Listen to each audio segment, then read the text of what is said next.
by Liberty Mutual Insurance. I'm Monica Ricks in New York. The U.S. is keeping close tabs on House Speaker Nancy Pelosi in Taiwan following threats from China. National Security Spokesman John Kirby. We're obviously monitoring her travel, as we always do for members of Congress, and we've taken all appropriate measures to ensure the safety of her travel throughout the region. China expert Gordon Chang. It was important for Speaker Pelosi to go to Taiwan. China made this a test of wills. And if she didn't go, she would have emboldened the worst elements in the Chinese political system by showing everybody else that threats against America work.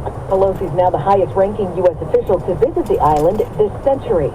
The death of al-Qaeda leader Ayman al-Zawahiri has intensified scrutiny of Afghanistan's Taliban leaders. Here's CBS's Cammie McCormick.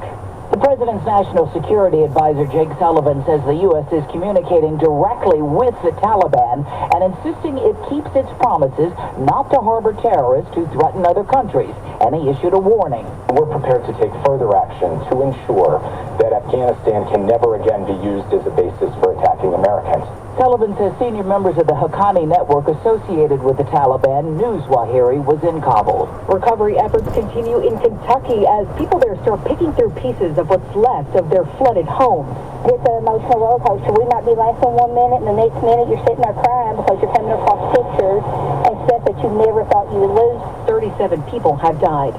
InfoWars founder Alex Jones talked to reporters about gun control today outside of the courtroom where he's facing charges for saying the Sandy Hook school massacre was a hoax. What we have is gun control groups trying to use dead children to take not just the Second Amendment, but now the First Amendment away from America, and it will fail. Sandy Hook parents testified today that they experienced hell over his life.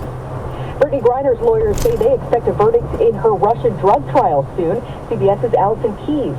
Attorney Maria Blagovalina says Griner has heard about a possible prison swap for her. She's still focused, and she still knows, she still knows that the end is near. Russia has charged Griner with smuggling a large quantity of drugs, but Griner insists she didn't mean to bring the cannabis vape cartridges into that country. CBS's Steve Futterman reports on a blockbuster baseball trade. The key player in the deal is the Washington Nationals' 23-year-old superstar Juan Soto. He goes to the San Diego Padres. In exchange, Washington will get 6 young players, including a number of top prospects. Soto is considered one of the game's top players. The Dow Jones lost more than 400 points today. This is CBS News. Well, that's today's news. I didn't hear any good news, did you? I didn't think so. I guess it's all about perspective. The glass is half full. Well, as always, I want to thank you again for coming along with me on these Dashcam News adventures. You know the drill. Peace, love, and all that hippie jazz. Bye-bye, everybody.